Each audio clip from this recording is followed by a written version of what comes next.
So Much More was started in January of 2005 with three or four ladies that got together in one of the ladies' houses.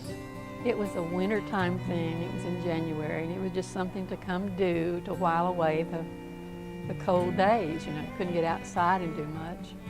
And it was supposed to be just 1 month long fellowship thing. And then we just felt compelled to make quilts for missions.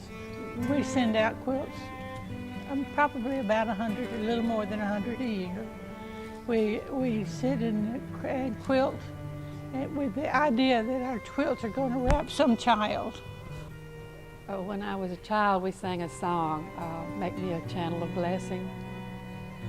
And when I saw the blessing that the first quilt I made was to a very little child whose mother had been killed in the tsunami in Indonesia, and the missionaries wrapped the quilt I gave her around that child, and it just, when I saw the picture they brought back, it just gave me goosebumps.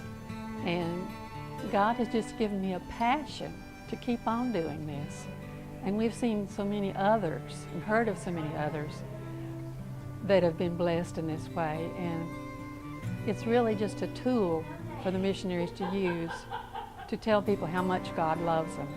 And we just put a label on the back that said it comes from Summer Grove in Shreveport, Louisiana, with lots of love. We share not only what we've been doing with the quilts and other things, but we share our hearts too. We've become very close-knit, and that's special.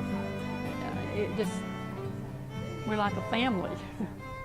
When we started, we had no idea what size to make them or what the need was or anything, you know. But we just decided that it would be a lap quilt, and we started with squares. But the ladies were not satisfied with that. They had to branch out and had to do a lot of, we've done a lot of different quilts. When we sent that quilt to that baby in Indonesia, and we saw the picture that the Hopeless brought back, I was hooked. I was hooked for life. I never want to stop. I never want to stop.